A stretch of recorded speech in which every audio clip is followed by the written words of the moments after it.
But this morning marks the 1 week since Russia's invasion of Ukraine began in Kyiv. Last night, a huge flash lit the night sky as correspondent Charlie D'Agata finished the live report.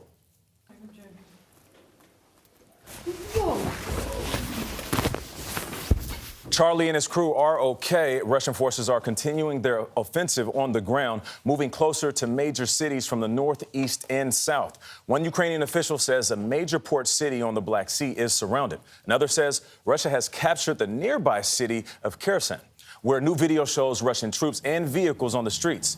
The UN says more than 1 million people have now fled the fighting, the fastest refugee exodus of this century. Many other Ukrainians are fighting on to protect their country. Chris Livesay is in the western city of Lviv. Chris, good morning.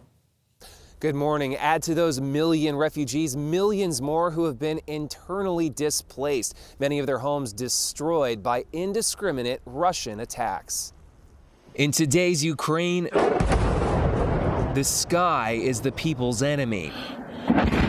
Huge explosions in Kyiv overnight, the Ukrainian government claiming their air defenses struck down Russian missiles. This residential block on the city's outskirts was also destroyed. In the town of Zhytomyr, a similar fate. I hope that my wife was dead fast.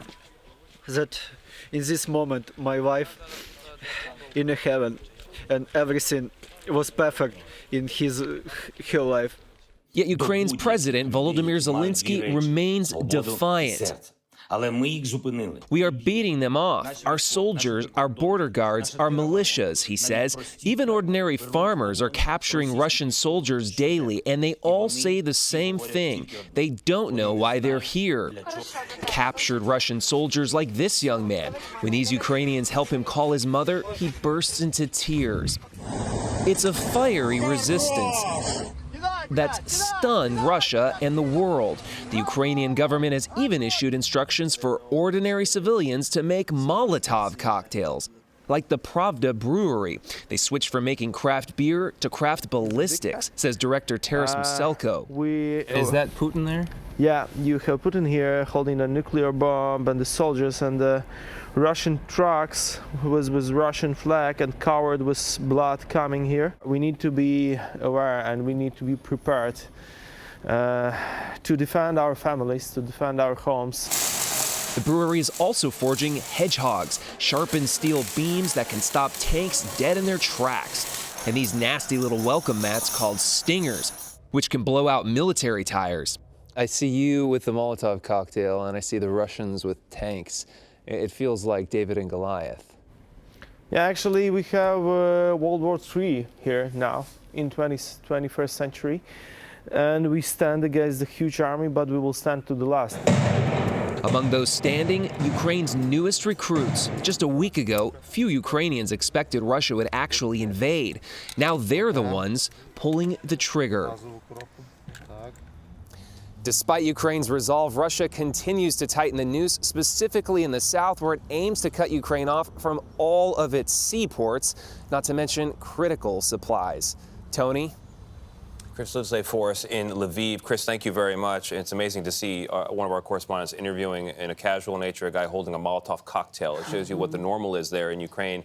And I'm thinking about that explosion that happened behind Charlie D'Agata. Yes. We're grateful his crew is okay. We're grateful Charlie's okay. And here, as we enter week 2 of this conflict, thousands are dead, and they are not okay. Every time I keep hearing the air raid sign, it makes the hair stand up on the back of my neck. And every time you hear gunfire and shelling, you know somebody may be dying at that very moment when you're listening to it. But kudos to Charlie D'Agata and all the reporters who are covering it. You forget, maybe you don't forget, but they're in a dangerous situation as well. They're also risking their lives to bring us this story. And that's never lost on me. A good example of what you saw happen to Charlie. There are so many sources we all can get our news from. But when you see the videos of the Ukrainian people with the Russian soldiers, that puts things in perspective. There is a very human level that you can react to what's going on. And just know that there are people in danger and we hope that they're okay. And we're talking about a serious death toll on the Russian side. You know, U.S. officials are estimating more than 2,000. To put that in perspective, this country lost only 2,500 soldiers in 20 years. Wow. And this is 8 days there in Ukraine. It's not what they expected, and we'll see if they get out. I'm in awe of the Ukrainian people that said, no, you can't do this to us. We are going to fight for our country. Yeah.